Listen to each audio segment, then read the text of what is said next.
चक्कर मूर्ख खाता जबकि बात समझ न आता, पाता नहीं बात के तत्वों का विधान। तो भैया देखा एक समय का बात बा, 1 2 3 या कहल बा 3 टिकट महाविकट। एक दिन 3 ठे बहिर इकट्ठा हो गईलन और तीनों जने दोनों कान के बहिर रहलन। वाह भाई वाह, एक ठे अहिर रहलन और एक ठे गणरिया रहलन है और एक ठे दरोगा जी रहलन। तीनों जने दोनों कान के बहिर। तो हमार शिवनाथ कलिपाई गाना लिख देलन। का लिखलन? तेरी है भैया। अरे कनवा का तीनों बहिरा, कनवा का तीनों बहिरा, थानेदार गणरिया जो तद की सनावा, कनवा का तीनों बहिरा, थानेदार गणरिया जो तद की सनावा, कनवा का तीनों बहिरा, थानेदार गणरिया जो तद की सनावा, कनवा का तीनों बहिरा। करके गौर मन में सोचा, करके गौर मन में सोचा, जो कुछ होला कुदरत के फेर, खाले ऊंचे भेड़ चरावे शोभा कान के बहिर गणे। गर्मी में गाछ तर लेट गए, आ गई नींद कुछ हो गई देर, घूमत भेड़ हेरा गईली, तब उठ के ताक आँख तरे। भैया हो ए जेठ अषाढ़ा के दिन रहले से एक हल्की सी बरसात हो गई, लेकिन गाँव में बड़ी जोर होत रहे। वो गणरिया बेचारा अपन भेड़ छोड़ले और भेड़ चढ़े लगलिन, नीवी के पेड़ रहल छाए बैठ गईलन और बैठले बैठल भैया लोटे लगल, उन्हें वहां लग गई। तो यहाँ एक तर जा गई। निबिया की डरिया मैया डारेली, झलुआ हो की झूली झूली ना, मैया मोरी गावली गीतिया हो की झूली झूली ना, मैया मोरी गावली गीतिया हो की झूली हो झूली ना, मैया मोरी गावली गीतिया हो की झूली हो झूली ना, ए मैया झूली झूली ना हो, मैया मोरी झूली हो झूली ना, मैया मोरी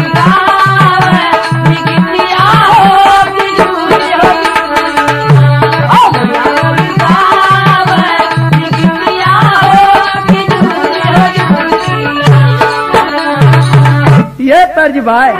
निबिया की जरिया बैठल सुत गईल गणरिया हो, हेराई गईली, अरे हेराई गईली ना, भेड़ी खोज भेड़ी हरवा हो, हेराई गईली ना, भेड़ी खोज भेड़ी हरवा हो, हेराई गईली ना, भेड़ी खोज भेड़ी हरवा हो, हेराई गईली ना, हो हेराई गईली ना, हो हेराई गईली ना, भेड़ी खोज भेड़ी हरवा हो, हेराई हो गईली ना, हो भेड़ी खोज भेड़ी हरवा हो, हेराई गईली ना।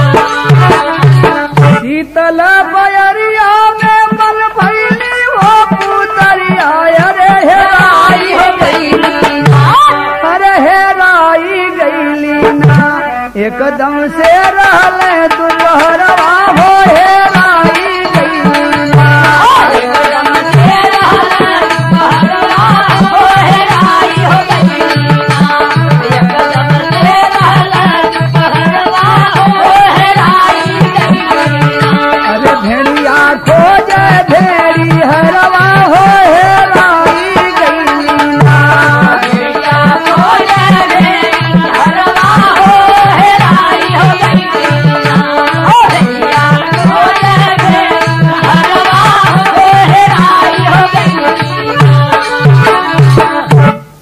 भैया उठल आंख मिस्ता के बेचारा देखत बा कि हमार भेड़िए नहीं बहन ये हर वो चकपका के जात बा तो सोचले कि गईल भैया यह रहे।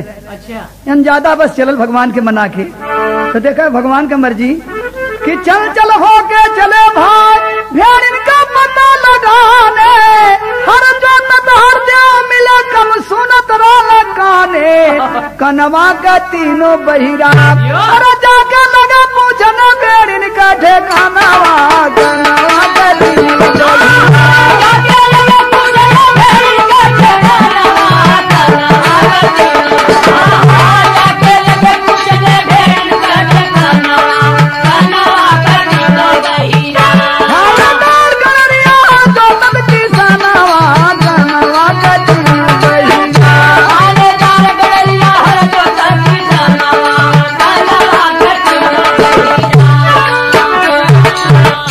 अब देखा भगवान का मर्जी एक तो भेड़ी वाला भी बहिर और हर जोता था हरदेव नाव उनकर रहे गणरिया का नाव रहे शोभा।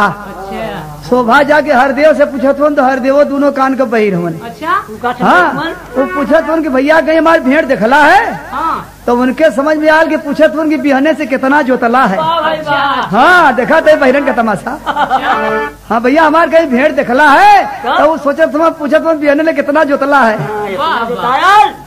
चक्कर में पड़ गए किसान हर नाधे में चढ़ गई दिन छा फेरा जो तली वही तक यही से जियरा बाय मलिन जो तली इतना बाबा की तब हाथ उठा के बोलल फिन झट शोभा कह चले अगाड़ी मिली भेड़ तब देवे चीन किसान कहत भाई कि भैया देखा यहर का जोत ले ले भाई और यहर का जोतब घाम बड़ी तेज लगा था लेकिन हिम्मत के लेगी पूर कह के तब छोड़ब। तो एक बहिर के बात सुन के दूसर का बहिर का सोचत बा भेड़िया वाला कि बताओ सुन की भेड़ यहरे से एलिन यहरे गईलिन तो अपन बतावत बा कि हम यहर का जोतले भाई इतना जोत के तब छोड़ब।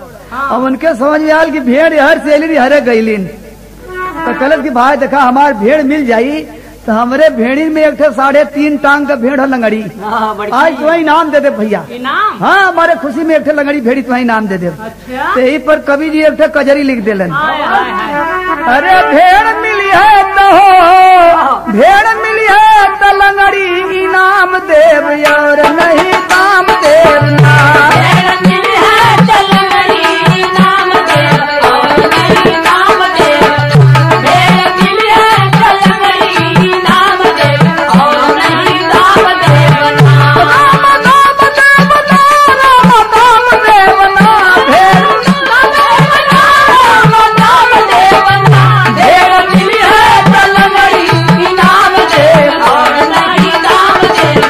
Oh,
ई तो खूब अपन बहवाई कैलन है कि जात है भैया जहर तू बतौला है खोजे बदे वह जात है हमार भेड़ मिल जाई तो भगवान जाने तो लंगड़ी भेड़ आज दे के जाब।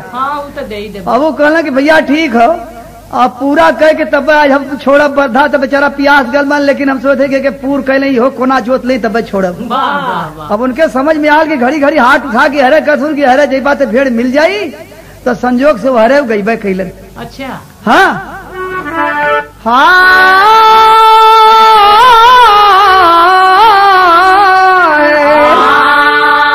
यह कह के जल पड़े भेड़ खोजन के मोहबर भाई अरे कुछ दूरी पर मिली भेड़ वो मनाई मन मुस्काई रे कनवा का तीनों बहिरा हका के भेड़ लिया खेतियर के सामनावा कनवा का तीनों बहिरा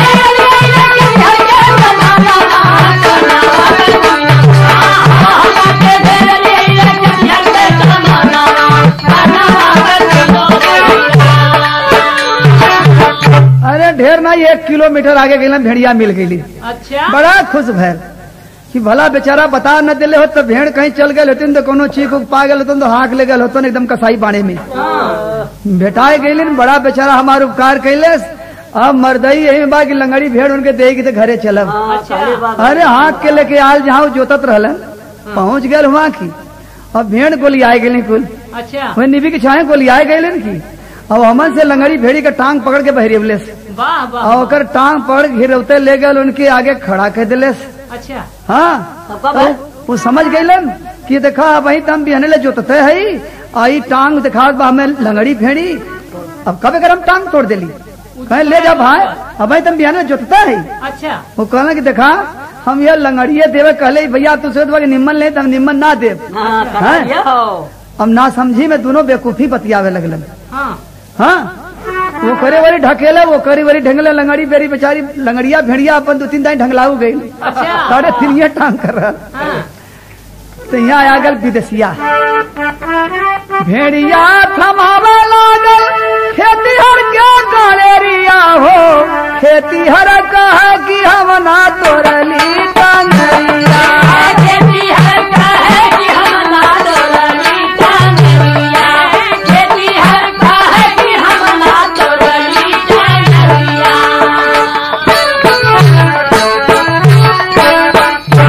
भेड़िया थमावे लागल खेती हर के गलेरिया हो खेती हर कहे कि हम ना तोड़ली टंगरिया खेती हर कहे कि हम ना तोड़ली टंगरिया खेती हर कहे कि हम ना तोड़ली टंगरिया खेती हर कहे कि हम ना तोड़ली टंगरिया हो खेती हर कहे कि हम ना तोड़ली टंगरिया खेती हर कहे कि हम ना तोड़ली टंगरिया।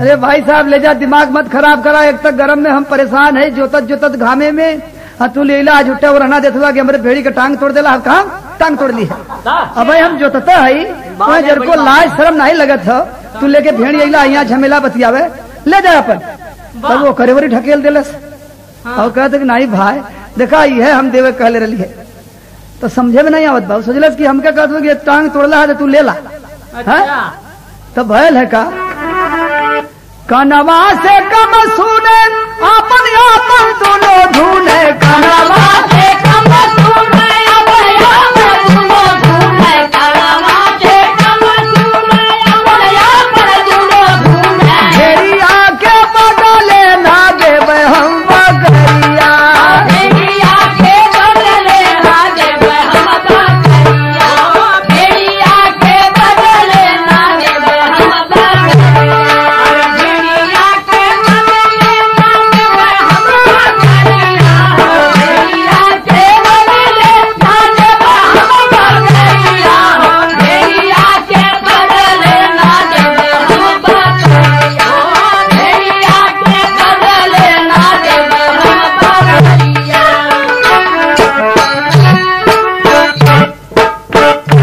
ये देखा 10-15 ठे भेड़ हमारे पल्ले हैं दूसरे तो बकरी हम ले भेड़ देखे तो भैया हम लगड़िए कहले हम बकरी सकरी तुम्हें देव नहीं। अच्छा अपन काम करा है और कहलस कि भाई साहब तू हमारे ऊपर छया लगावत हुआ अब हम अपन जोतते है हाँ तो तू ले जा अपन भेड़।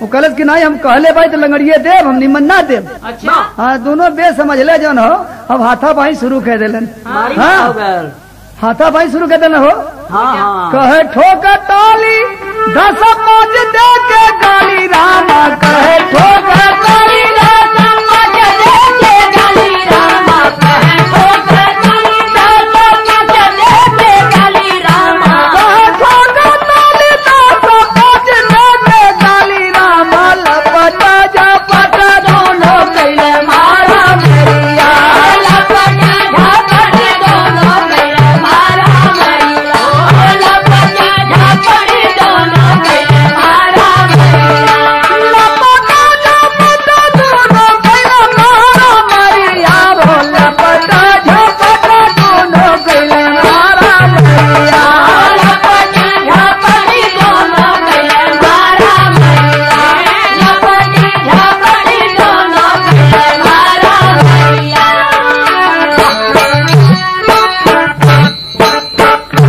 एक ठे देहाती कहावत बा कि बेवकूफी के पाबंदी हो गई ओकर बतिया उन्हें समझत बा ओकर बतिया उन्हें समझत बा दोनों पटकी पटका शुरू कर दिलन। ये बतिया तो रामधनी भैया बड़ा हंसत रहा। अरे भैया थोड़ी सी खेत जोतल मालूम था हेंगा आ गल बा एकदम वाह ऐसा पटकी पटका के गर्दा उधरा गल न हाँ कि एक कठे न फूटल दूसरे का मुद्दा सरकल एक कठे न फूटल दूसरे का मुद्दा सरकल एक कठे न फूटल दूसरे का मुद्दा सरकल एक कठे न फूटल दूसरे का मुद्दा सरकल धनवा के धाई ले ले दोनों जन जगरिया धनवा के धाई ले ले दोनों जगरिया ओ धनवा के धाई ले ले दोनों जगरिया कि धनवा के धाई ले ले दोनों जन जगरिया वो धनवा के धाई ले ले दोनों जन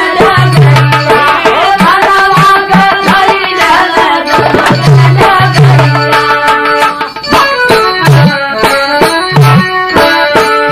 ए भैया दोनों जने अपन मार झगड़ा करना मजे का फूट टूट गए वाह तो एक जने जब थाने की ओर चलन है तो दूसरका जने कहला कि हमरो तो फूटल हो चला हम रपट लिखाई। वाह वाह दोनों जानी हाँ अच्छा एकदम चोलापुर का डहर धरने दोनों जने हाँ चल के रपट लिखा दे फौरन। हाँ चोलापुर थाने में चल के रपट लिखवाई अच्छा अच्छा तो वो कहला कि चला हमरो लिखवाई हमरो तो फूटल बा। हाँ तो लंगड़ाते के भचकत मचकत दोनों जने जब पहुंचलन है तो हर थानेदार का हाल सुना। अरे दरोगा जी भी ऐसा भगवान के मर्जी की दोनों काने के बहिर रहलन। हाँ हो हीरा भैया अब वो दिन दरोगाइन से बड़ी झगड़ा हो गई है गाड़ी गलौज दे के दरोगाइन के अपन एकदम कुहाए के बैठल रहन थाने के बहरे कुर्सी पर और मुलजिमे तजबियत न के बाबा तो दे 2-4 हाथ। अरे तबले तई दोनों पहुंची गई दरोगा जी नियर गमो भैया एक दिन नाराज रहा। हाँ अपने मेहरारू से बहुत झगड़ा करलन। तनी तमाशा सुना भाई तनी तमाशा सुना भाई अब थानेदार का बतिया अरे खान का महिला मोहरा करकसा मिलल औरतिया कनवा का तीनों बहिरा झगड़ा का कनार से मठरा थानावा कनवा का तीनों बहिरा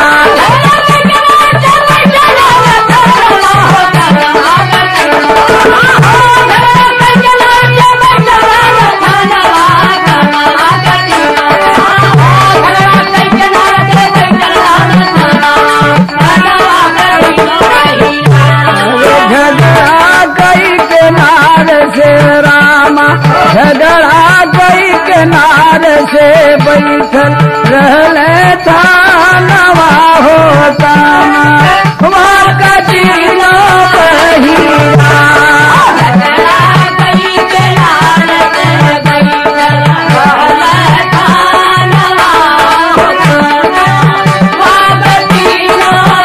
मजा आ गई। अब वो दिन इतना गुस्सा न दरोगा खैले पीले नहीं रहलन अच्छा एकदम मेहरारू से झगड़ा के एकदम बैठल है कुर्सी पर। आई जब दोनों जने गईलन है हाथ जोड़ के खड़ा भइलन तो दरोगा जी के समझ में आयल कि हमरे ससुरारी का हाल हो दो जने मनावे हमें। हाँ हो अरे का कर बता वो सोचलन कि आज घरे झगड़ा भइल बा और दरोगा खबर भेज दिली दोनों जने मनावे आल हन। तो दरोगा जी मारे गुस्सा के मारे का कहत हूँ? किसान के वरी से मूड़ी फेर देना गणेरिया के वरी। अच्छा तो गणेरिया कहत बा ये सरकार हम सही सही कहब और दरोगाइन सब भीतर से बैठल सुनत हैं। अच्छा दरोगा जी के तो समझे में नहीं आत बा लेकिन दरोगाइन भीतरा से सुनत हैं। समझत है। वो गणेरिया का कहत बा ये सरकार हम यह कहली कि हमार भेड़ मिल जाए तो हम लंगड़ी भेड़ देव इनाम। अच्छा आई जौन बहन इनके लगे जब गईली तही कहत हवन कि हम भेड़ी ले ले बकरी ले। तो बताओ हम जौन कहली तुमने न देव। हाँ हाँ आहू कहत बान की सरकार इनकर हम टांग नहीं तोली भेड़ी का। अच्छा हाँ तो दरोगा जी कहत हवन देखो साले तुम लोग कुछ भी कहो लेकिन तुम लोग सोचो कि हम मान जाएंगे, नहीं मानेंगे। वो हरामजादी के हाथ का न खाएंगे न उसके साथ रहेंगे। तबीयत अजीज कर दिया। रोज अरे रोज सवेरे सुट के उठती है तो झगड़ा फन देती है, हैं? तो सुन करके तीनों जने के कुल माना, सुन करके तीनों जने के कुल माना, बोलल गणेरिया से आगे जनाना।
बड़ी चलाक रही दरोगाइन। अच्छा वो सोचले कि दरोगा जी हमार गुस्सा इन्हें पे उतार दी है। हाँ और एक संगे तीनों ग्रह बैठा गए बान एक बहिर रहबे के दूठे भगवान और भेज दे। गुस्सैले में जो हंटर उठाइए तो बेचारन के बिना गुनाह मार दी है। इहो सब सुनत ना बान समझत ना बान दोनों बहिर हुए। तो आके गणेरिया के काने में मूड़ी सटा के कहत है दरोगाइन अच्छा कि बकरिया भेड़ी करा चरवाही, तू जाके अपन करा हरवाही। जाए भैया तू अपन भेड़ी ले जा अपन चरावा और उनसे कहना कि तू जाके अपन हर जोता। है बकरिया भेड़ी करा चरवाही, तू जाके अपन करा हरवाही।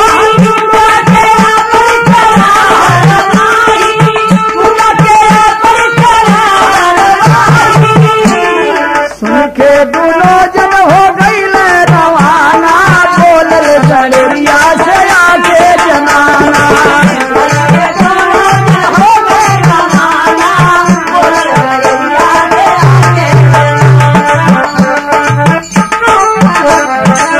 कितनी बढ़िया बात दरोगाइन समझाए दिलिन कि बेचारा दोनों अपन अपन जान बचा के कहना जा भैया दर्द दवाई कह लिया।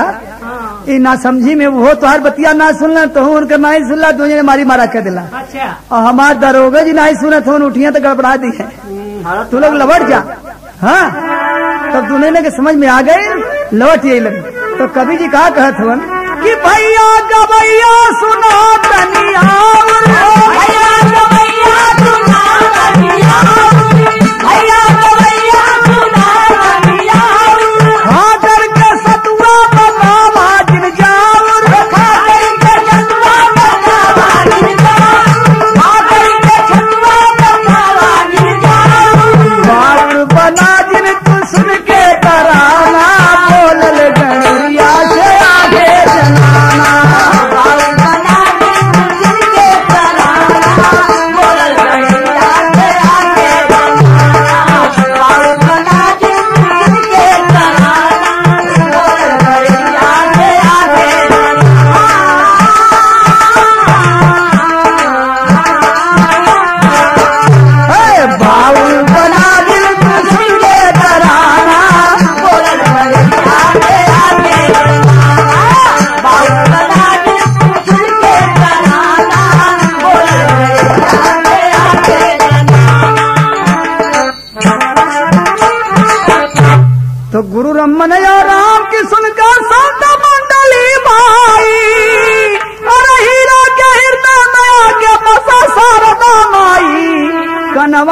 तीनों बहिरा रखा शिव नाम कवि के कविता नाम